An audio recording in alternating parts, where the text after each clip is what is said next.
نبی پاک صلی اللہ تعالی علیہ وسلم کی حدیث اور روایت کرتے ہیں حضرت سلمان فارسی رضی اللہ تعالی عنہ، اور ساتھ ہیں سیدنا بلال حبشی رضی اللہ تعالی۔ فرماتے ہیں ہم نہ گھر سے نکلے، حضور نے فرمایا ذرا جلدی چلو، ایک ضروری کام ہے۔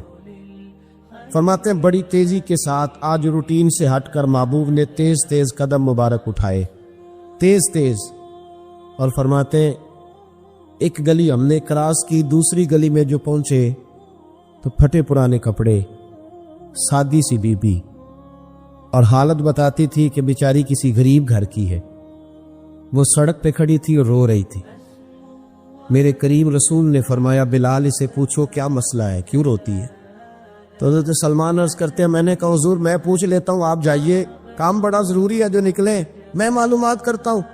تو محبوب نے فرمایا نہیں، اس کے آنسو پوچھنے سے ضروری کوئی کام بھی نہیں، پہلے اس کی داد رسی ہوگی، اسے پہلے پوچھا جائے گا۔ روتے نہیں رہتے لوگ گھروں میں، لوگ گزر نہیں جاتے چپ کر کے، کتنے لوگ تڑپتے، کون احساس کرتا ہے؟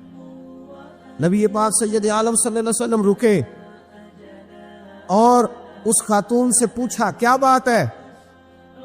اس نے کہا کہ بات کوئی بھی نہیں، میرا ایک ہی موٹا سا مسئلہ ہے۔ کہا وہ کیا؟ کہنے لگی میں غریب ہوں، اور غریبی بذات خود بہت بڑا گناہ ہوتی، لوگ بڑا جرم سمجھتے ہیں اس کو بذات خود۔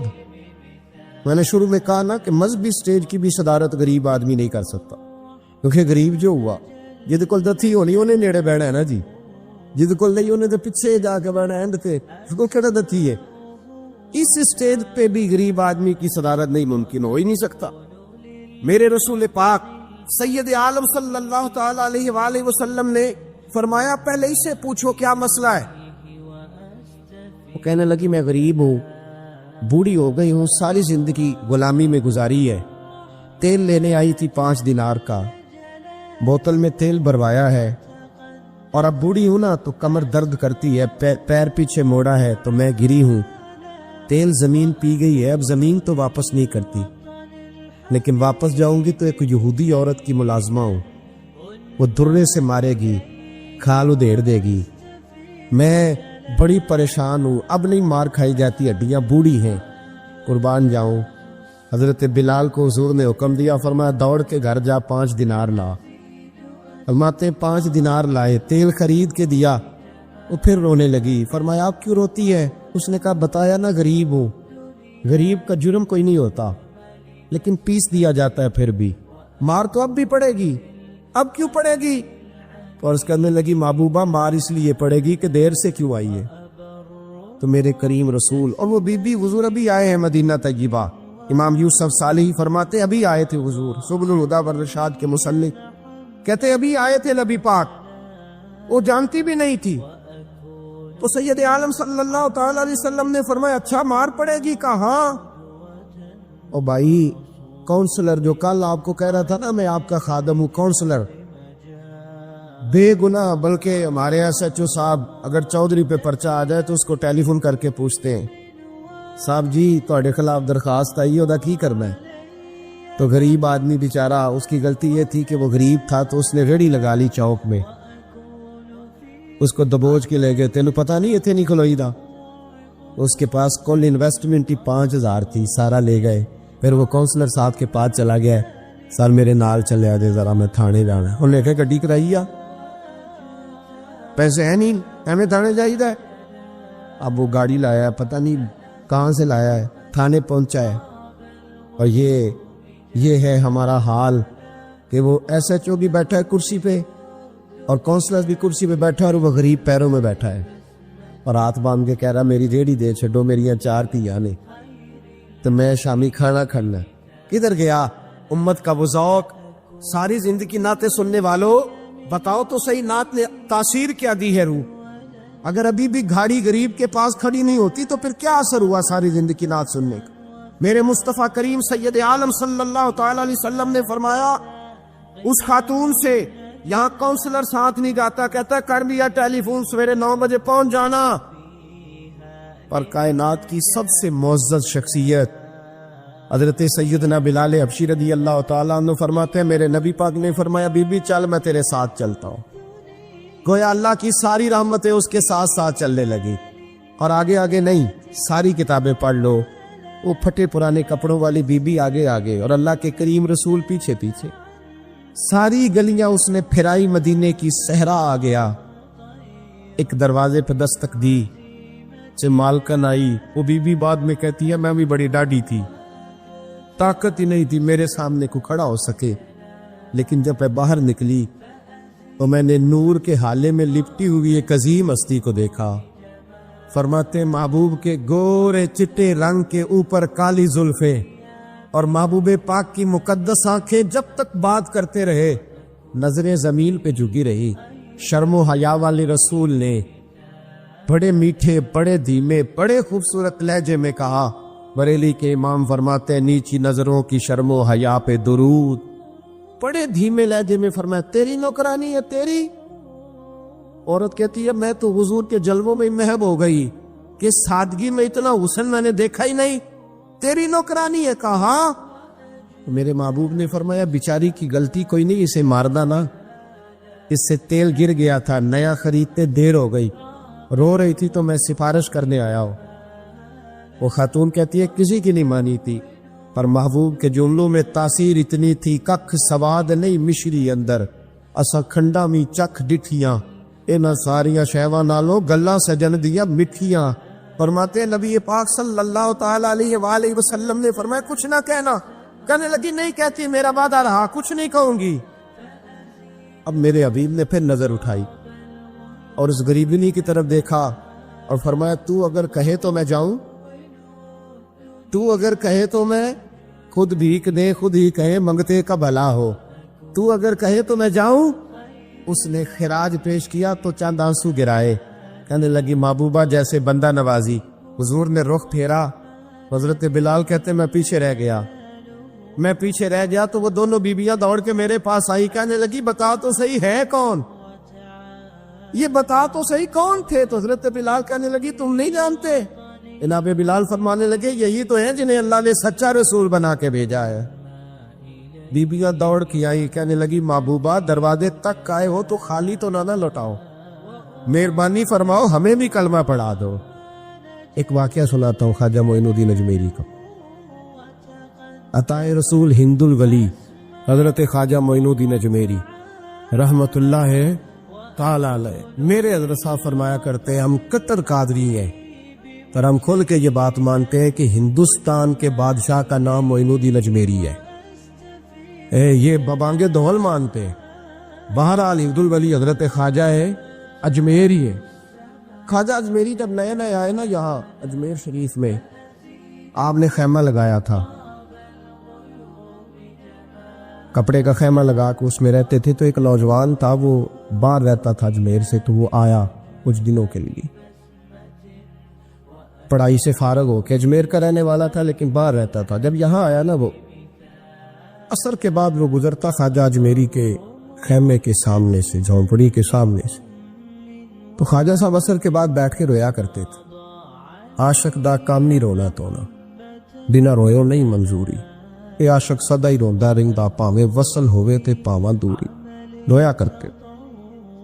تو نوجوان بڑا سادہ سا تھا، بچپن میں والد فوت ہو گئے، صرف ماں ہی ماں تھی. ایک دن اماں سے جا کے کہنے لگا یہ مسلمانوں کا سادھو روتا کیوں ہے؟ اماں کہنے لگی مجھے کیا پتا. بچہ کہتا میرے اندر تجسس بڑھ گیا کہ بابے سے پوچھوں تو صحیح کیوں روتا.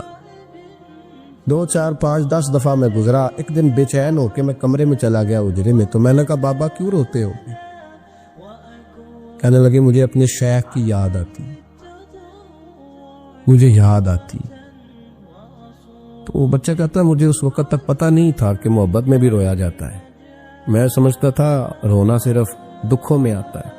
شیخ کی یاد آتی. حضرت عائشہ صدیقہ رضی اللہ تعالیٰ عنہ فرماتی ہے جس دن نبی پاک صلی اللہ علیہ وسلم رات کے وقت ہمارے گھر آئے نا، اور حضور نے فرمایا ابو بکر چل تو نے میرے ساتھ مدینے جانا ہے، تو میں نے جناب صدیق اکبر کو روتے دیکھا. تب مجھے پتا چلا کہ محبت میں بھی بڑا رونا آتا ہے، محبت میں بھی رویا جاتا ہے. فرماتے خواجہ اجمیر تو وہ نوجوان کہنے لگا بابا پیار میں بھی رویا جاتا ہے؟ کہاں؟ کہنے لگا میں نے بھی رونا ہے. تو آپ فرمانے لگے 2 شرطیں ہیں کہ کلمہ پڑھ جا، دوسرا میرا مرید ہو جا. آ جائے گا رونا. کہتے بلو سی لگ گئی, کبھی آنسو دیکھے ہی نہیں تھے. حضرت اجمیری کہتے ہیں اس طرح کر لے. کہنے لگا جی میں اپنی اماں سے پوچھ لوں. اماں کے پاس گیا تو اماں کہنے لگی بیٹے میں تجھے جانتی ہوں, تیرے دل میں جو بات بچپن سے آ جاتی ہے نا پھر وہ نکلتی کوئی نہیں. تو اس طرح کر لے جس طرح بابا کہتا ہے, اس لیے کہ تو نے پیچھے تو ہٹنا نہیں. جا کے مرید ہو گیا, کلمہ پڑھ گیا. اب بابا جی کہتے ناشتہ بھی میرے ساتھ کرنا ہے, شام کا کھانا بھی, اور فجر کی سیر میں بھی تو ساتھ جائے گا. پریت ہو گئی, پیار بڑھ گیا, پر کٹ گئے, زندگی بابے سے وابستہ ہو گئی. اب چند مہینے جب گزر گئے نا پوری لو لگ گئی. تو بابا جی کہنے لگے بیٹے تیری 3 چھٹیاں ہیں, 3 دن تو نے مجھے ملنے نہیں آنا. بالکل 3 دن کے بعد آنا. اس نے کہا مسئلہ ہی کوئی نہیں, پرواہ ہی نہیں تھی نا, پتہ ہی نہیں تھا. تو وہ چلا گیا گھر. صبح سے شام تک رہا. شام کو اماں نے روٹی دی تو 3 روٹیاں کھایا کرتا تھا, اب ایک لقمہ بھی نہ توڑا جائے. اماں کہتی بیٹے خیر ہے. کہ اماں جی پتہ کوئی نہیں, کو اندر کمی ہے کسی چیز کی, کوئی خبر نہیں, پتہ کھولا. خواجہ صاحب رحمت اللہ تعالی علیہ کا وہ مرید اماں بات پوچھتی لیکن کوئی بات ہو تو بتائے نا. کچھ نہیں اماں کوئی نہیں. بڑی مشکل سے شام ہوئی, شفق غائب ہوئی, اندھیرا جو چھایا, ساری دنیا بستر پر لیٹ گئی. تو اس نے اٹھ کے چھت پہ گھومنا شروع کر دیا. بچہ نہ سوئے تو اماں کیسے سوئے. اماں بھی چھت پہ آئی. کہا بیٹے کیا بات ہے. کہا اماں پتہ کوئی نہیں, کوئی میری نیند اڑا کے لے گیا ہے. بیٹے تو نے روٹی بھی نہیں کھائی. کہا اماں کوئی نہیں پتا, کوئی پتا لو. جب 12 بجے کے بعد کا وقت آیا تو پھر ہلکے ہلکے آنسو نکلے, اور جب سحری چمکی تو دھاڑے مار کے رویا. بیٹے کیا ہوا. انہوں نے کہا اماں میں نے بابا جی کے پاس جانا ہے, اسے کہہ مہربانی کرے, میں نے یہ جدائی میرے بس کا روگ نہیں, اب نہیں میں نہیں رہ سکتا. فجر کی نماز پڑھ کے تو اماں گئی, کہنے لگی مہربانی کر اسے بلا. تو بابا جی کہنے لگے اسے کہہ ابھی تو 1 دن گزرا ہے, ابھی تو وقت بڑا پیچھے ہے, ابھی ٹائم ہے. بس اگلے دن کی جو شام ہوئی تو ماں کے قدموں میں گر گیا. کہنے لگا خدا کا واسطہ اسے کہو میرا نہیں گزارا ہوتا, اب نہیں, اب عادی ہو گیا ہوں, اب اگر اس کی دید کا نشہ نہ ملا تو مر جاؤں. حضرت اجمیری رحمت اللہ علیہ کے پاس اماں روتی ہوئی آئی. کہنے لگی بابا مجھے نہیں پتا تیرا اس کا رشتہ کیا ہے, میں تو ماں ہوں. اس کے آنسو گرتے ہیں تو میرا کلیجہ پھٹتا ہے, وہ جب روتا ہے تو میری جان نکلتی ہے. مہربانی کر اسے دید کا نشہ دے, میرا بیٹا ہے بلکتا ہے دیکھا نہیں جاتا. جب یہ لفظ کہے تو آپ فرمانے لگے ماں تو اویس کرنی کی ہو تو میرے رسول دیدار منع کر دیتے ہیں, تو ماں بن کے آئی ہے تو تجھے کیسے روک دوں. فرمایا جا اسے کہے آ جائے. اب وہ وہاں سے نکلا تو دوڑا آیا اور آ کے کھڑا ہوا تو حضرت اجمیری مریدوں کو سبق پڑھا رہے تھے. کتاب کھلی ہوئی, بات ہو رہی تھی مریدوں کے ساتھ گفتگو ہو رہی. وہ آ کے کھڑا ہو گیا, ایک نظر یوں اٹھائی تو دروازہ, بڑی دیر سے کھڑا, یوں نظر اٹھائی اس کی طرف دیکھا, بس دیکھا ہی تھا کہ وہ دھاڑے مار کے رونے لگا. تو حضرت اجمیری نے مسکرا کے ایک جملہ کہا, فرمایا پتہ چل گیا محبت میں بھی رونا آیا کرتا ہے. پتہ چل کے دوڑ کے قدموں میں آیا. تو لوگ کہتے ہیں جب وہ آیا نا تو آنسو حضرت اجمیری کے بھی نکل گئے, رو پڑے, آہیں نکلی. فرمانے لگے بیلیا رات سویا نہیں نا. کہا حضور نہیں. فرمایا میں بھی نہیں سویا. تو اگر بیدار تھا تو کل شام روٹی نہیں نہ کھائی. حضور نہیں کھائی. فرمایا میں نے بھی کوئی نہیں کھائی. یہ محبت 2 طرفہ ہوتی ہے, یک طرفہ تھوڑی ہوتی. اگر تو نے نہیں کھائی تو میں نے کب کھائی. میرے بھائی ہمارے مشائخ نے محبت کی زنجیروں میں باندھا مریدوں, وہ بند کر گزارے ہی نہیں ہوتے تھے, وقت ہی نہیں گزرتا, صبح اور شام میں وابستہ رہتی تھی, کوئی پابندی نہیں تھی ان پر, ان کی طرف سے کوئی جبر نہیں تھا.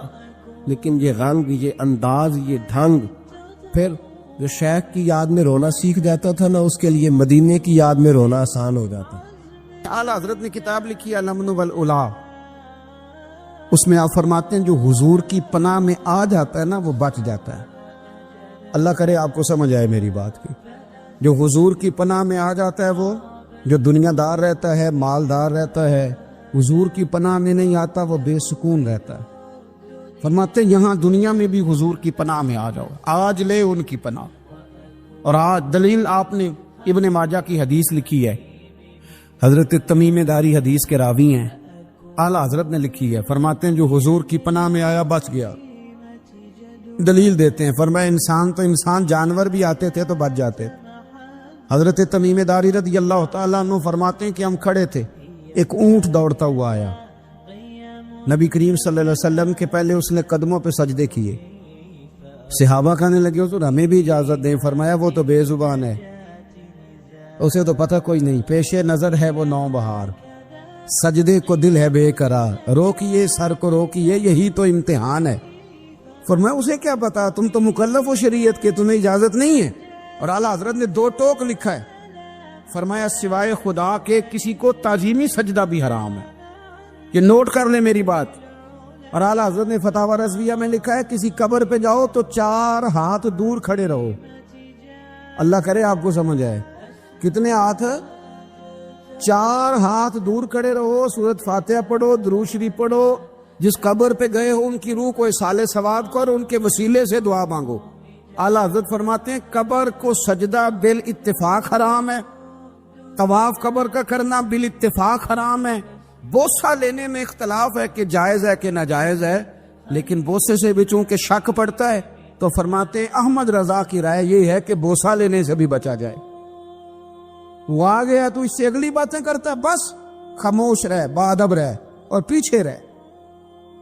تو حضرت تمیم داری کہتے ہیں یہ حدیث اعلیٰ حضرت نے لکھی ہے لمن والعلا میں، فرماتے ہیں کہ اونٹ نے پہلے سجدہ کیا، قدم چومے، پھر اس نے حضور کے کان میں کوئی بات کہی، روزے دے دوالے نے غلاماں دیاں ٹولیاں، ایک پیا سندا ہے کروڑاں دیاں بولیاں، یعنی اونٹ نے بات کی تو حضور نے وہ بھی سن لی۔ اعلیٰ حضرت کہتے ہیں جو پناہ میں آتا ہے بچ جاتا ہے۔ کہتے ہیں رسول کریم نے نا اونٹ کی پشت پہ ہاتھ پھیرا اور اللہ کے محبوب فرمانے لگے فکر نہ کر، اب تو آ گیا ہے نا، تو جیسے تو کہے گا ویسے ہی ہو جائے گا، جیسے تو کہے گا ویسے ہی۔ ابن ماجہ میں موجود ہے، پر میں چونکہ فاضل بریلوی رحمت اللہ علیہ کی کتاب سے پیش کر رہا ہوں الامن والعلا سے، تو میں اسی انداز میں پیش کر رہا ہوں جس انداز میں وہاں ہے۔ حضرت تمیم داری کہتے ہیں کہ ہماری سمجھ میں بات کوئی نہ آئی، تھوڑی دیر گزری تو کچھ لوگوں نے ہاتھوں میں رسیاں پکڑی ہیں، خنجر پکڑے ہیں، دوڑے آئے، یا رسول اللہ یہ ہمارا اونٹ ہے۔ حضرت تمیم داری کہتے ہیں میں نے دیکھا کہ جب وہ آ گئے نا خنجر لے کے تو اونٹ حضور کے پیچھے چھپ گیا، آج لے ان کی پناہ، آج مدد مانگ ان سے، وہ حضور کے پیچھے چھپ گیا۔ تو کہتے ہیں کہ نبی کریم صلی اللہ تعالی علیہ وسلم نے فرمایا کیا مسئلہ ہے بھائی؟ یا رسول اللہ ہمارا اونٹ ہے، ذبح کرنے لگے تھے دوڑا ہے، تو حضور فرمانے لگے وہ تو تمہاری شکایت کر رہا ہے۔ وہ کہتا ہے یا رسول اللہ میں نے برسوں ان کی نوکری کی، برسوں میں نے بڑی نوکری کی۔ صحیح کہتا ہے یا رسول اللہ؟ ٹھیک کہتا ہے حضور، اب بوڑھا ہو گیا ہوں، تھوڑا زیادہ بوجھ نہیں اٹھا سکتا، تو مجھے ذبح کر کے کھانا چاہتے ہیں، میں مرنا نہیں چاہتا۔ نبی کریم فرمانے لگے اچھے لوگ یہ صلہ دیتے ہیں؟ انہوں نے عرض کی حضور آپ حکم کر دیں، ہم اس کو چھوڑ دیتے ہیں یا رسول اللہ، نہیں ذبح کریں گے، خدمت کریں گے۔ حضور فرمانے لگے نہیں، اب میرے پاس آیا ہے نا، اب میں نے واپس نہیں کرنا، آج ہو گیا ہے، آج لے ان کی پناہ، آج مدد مانگ ان سے، آج ہو گیا یا رسول اللہ پھر رکھ لیں۔ حضور نے فرمایا نہیں بھائی پیسے بتاؤ کتنے ہیں؟ یا رسول اللہ نہیں کچھ نہیں۔ نبی کریم علیہ السلام نے فرمایا نہیں، بتاؤ کتنے ہیں، بتاؤ کتنے ہیں۔ انہوں نے کہا حضور ایک دفعہ ریٹ لگایا تھا تو 100 دینار لگا تھا، حضور نے فرمایا بلال دے دو 100 دینار، 100 دینار دے دیا۔ اعلیٰ حضرت فرماتے ہیں دیکھو ان کی پناہ میں آنے کی برکتیں کتنی ہیں۔ ان سے کہا تم جاؤ، وہ چلے گئے، حضور نے پشت پہ ہاتھ پھیرا، فرمایا جا تو آزاد ہے۔ حضرت تمیم داری کہتے ہیں وہ پہلے گیا پھر پلٹ کے آیا، اس نے نبی پاک کے کان میں کو بات کی، کئی باتیں کی، پر میں ایک بات کرتا ہوں، کئی باتیں کی، ایک بات کی تو حضور رو پڑے، اونٹ چلا گیا، ہم نے عرض کی حضور یہ کیا کہہ گیا ہے؟